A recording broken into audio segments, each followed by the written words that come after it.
Fiat Scudo после 7-го года, нижний рычаг. В чем проблемка была? Проблема была в том, что вот эта кареточка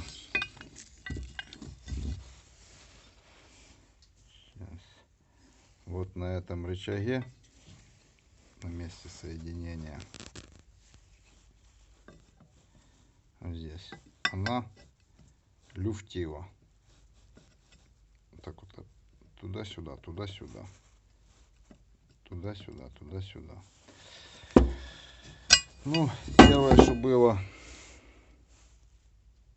вот эта пластина была чуть-чуть подогнута вверх, верхняя.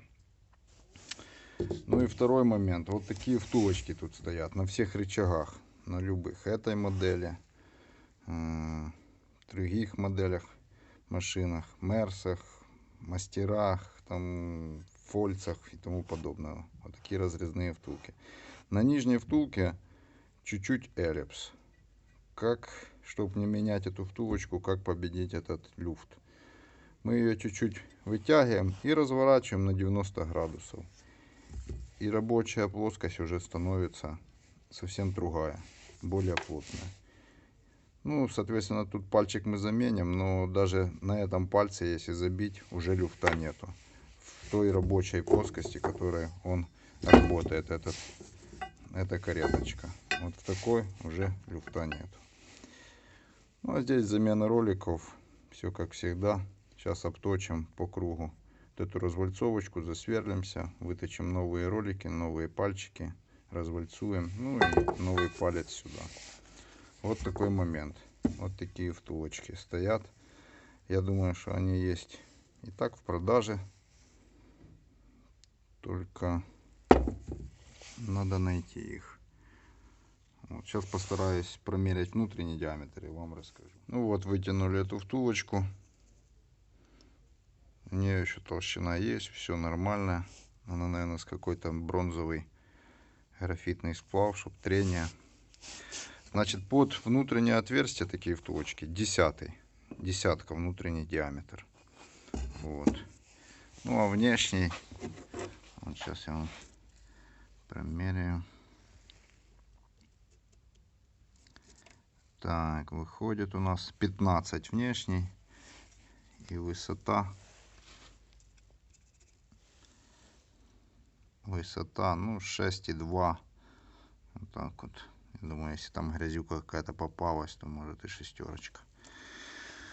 В отверстие десяточку на Scudo после 2007 года.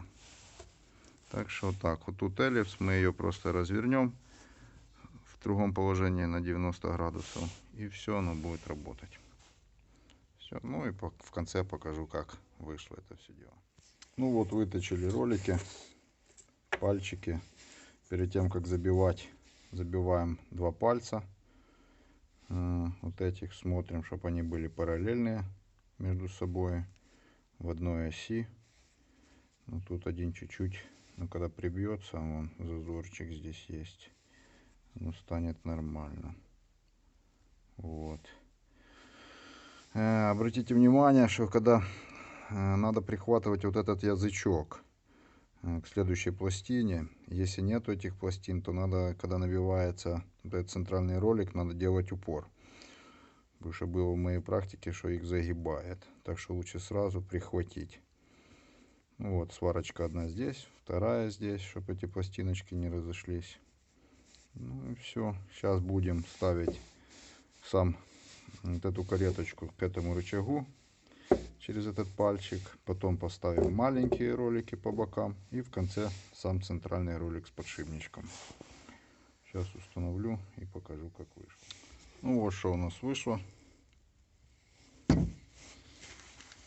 Все в оси. Все чудесненько. Этот центральный ролик тоже. Все нормально, параллельность есть, перпендикулярность. Хотел еще раз рассказать, как это все происходит. Надо вот такой пробойчик с более тупым углом, наставочка такая и головка на 6. Пробойчиком, вот на примере этого пальчика, вот у нас будет засверленное отверстие, мы ставим, пробиваем, оно раскрывается как тюльпан, и потом молоточком просто уже обстукиваем по кругу, развальцовываем это все дело. Вот вот так вот сделаны и эти маленькие пальчики. Ну, для этого наставочку надо, чтобы упереть сюда в пальчик.